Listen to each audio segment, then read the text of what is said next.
Welcome to 100 University. Class is now in session. Let's talk music publishing.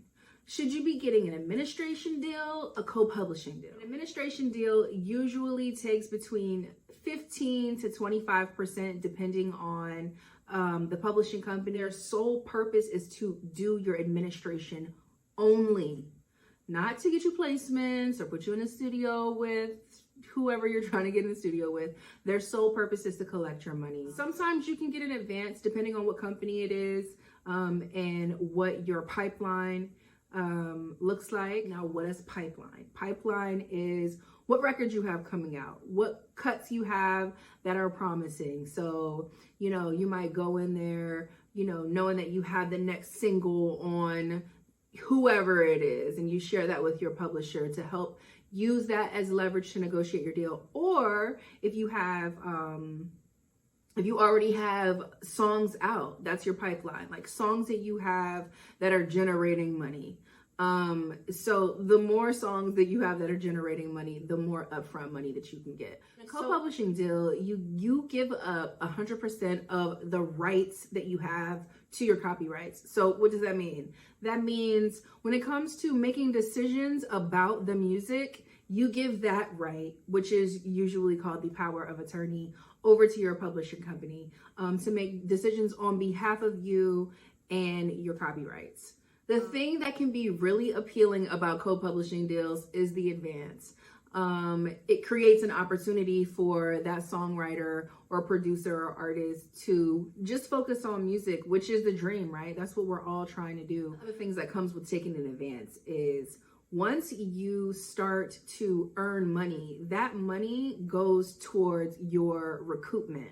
So you hear a term called unrecouped a lot when you're a songwriter or producer and an artist, because most people are unrecouped, unfortunately. So what does that mean? That means you still owe them money. So for easy math, let's say we just did a publishing deal for $100,000.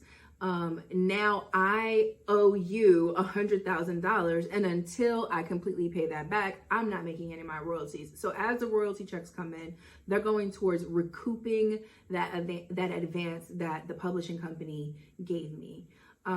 So until you recoup your advance, you're not seeing any of your royalties. Another big sell for doing a co-publishing deal is creative services. Having a team that's there to help you get placements, help you get to artists, help put you in situations where you can network and collaborate with other creatives on their roster.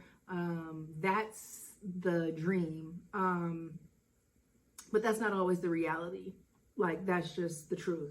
I think that publishing companies, especially nowadays, the bigger the company, the bigger the roster. And so when you have that many people on a roster, unless you have that many people in the office, it is hard to get one-on-one attention unless you're a superstar songwriter, producer, or artist. So if you're looking for that one-on-one attention, I'd say go to a smaller company, and that might mean taking less money, but it might end up being more money in the long run because you were able to work with someone who had the time to work with you.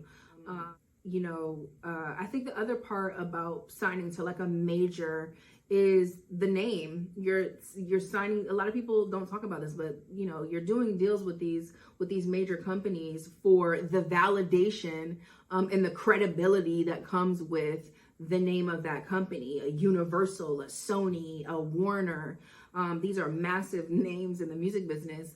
And so people do deals with these companies for credibility as well. And so I think it really just is about what you want, what you're looking for. But I think the thing that's really cool about where the music business is now is that there's options. There's so many options. So weigh your options before you do a deal, because it's a whole lot easier to get into it than it is to get out. So make sure that you take your time and that you do it with intention.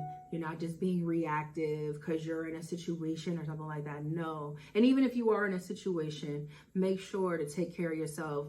Make sure to negotiate. Don't be afraid to negotiate. Don't just sign the first thing somebody gives to you. If you feel like it isn't enough, it probably isn't. If you want to say no, you should probably say no. Be brave in negotiations and take care of yourself the same way the company that's negotiating with you is going to take care of themselves. They have absolutely no issue with shooting straight with you and letting them know what they can and can't do, and you should do the same. Class is dismissed.